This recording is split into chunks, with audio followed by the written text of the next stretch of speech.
I grew up on a family dry stock farm. I had two older brothers.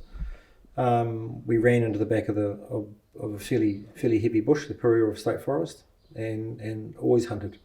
The defining moment for me, really, that I can remember as a mostly a 4 or 5 year old, was finding my grandfather's service pistol at his house. And then I read a lot of books. I'm quite a heavy reader, and by the time I was about 10, I read Kenneth Stanford's book on Charles Upham, Mark of the Line, and that was quite a defining moment for me to realise that these were real people, and in fact they were New Zealanders. When I first wanted to join the Antique-Arms, I wasn't allowed to because I was a female. And in 1978 that changed, and I was one of the first females to become a member of the Antique-Arms, which was a bit startling for a lot of the guys back in the day. But now I actually became president, and I was president for 4 years. When we went on our honeymoon, we went to visit friends, and I'd known the family for many, many years, and their sons said to us they knew of an old guy who had this firearm. So of course it's the normal thing to do on your honeymoon, yeah, go chasing after guns. So Colin went and visited him, and after a great deal of talking and everything, the old chap said to Colin, well, you might as well take it. So we came home from our honeymoon with a muzzle-loading shotgun. So we've still got it. I've been married 52 years, so it's not going to move either, actually. The standout firearm for me is I hold a Luger pistol that was brought back from the First World War by a veteran.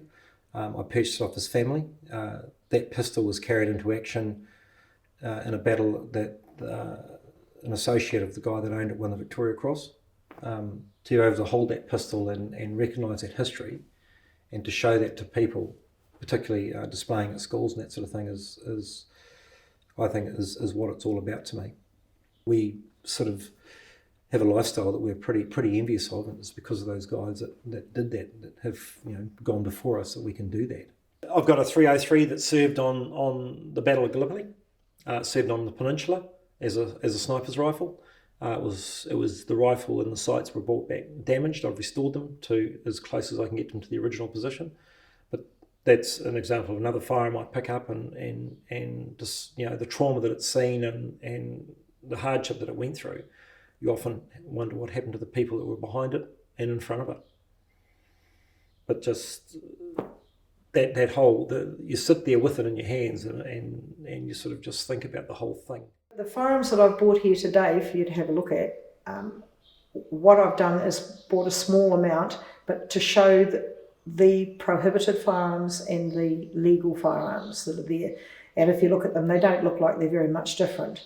And to point out the fact that these have been caught up in everything and caught up in the new law changes. To see these weapons destroyed, and when we took ours in, there was New Zealand firearms that had been used by our soldiers in the First and Second World War, that had been brought home by our New Zealand forces. They all have stories to tell, and that history you can't get it back now. It's all bent up. I think it's historically it's a huge loss to the country. I think to see a lot of those firearms being destroyed and removed out of circulation is just a crying shame. It's part of our history. It should be preserved and it should be looked after. Very, very hard to educate people coming forward without those items around to be able to see. And I think the ability for those items to be held in private hands is the fact if we do show them to people, they can physically hold them, they can touch them. The resonance is far greater than looking at them as a picture in a book. I think the original intention of the legislation might have been fine, but I think it's been pushed harder, and I don't think a lot of people realise just how far-reaching it is. The biggest thing for me would be the confusion over it. Legally, we're obligated to do the right thing, but morally, is it going to change anything? And the thing that I keep darting back to is that I can't see how it's going to make New Zealand a safer place.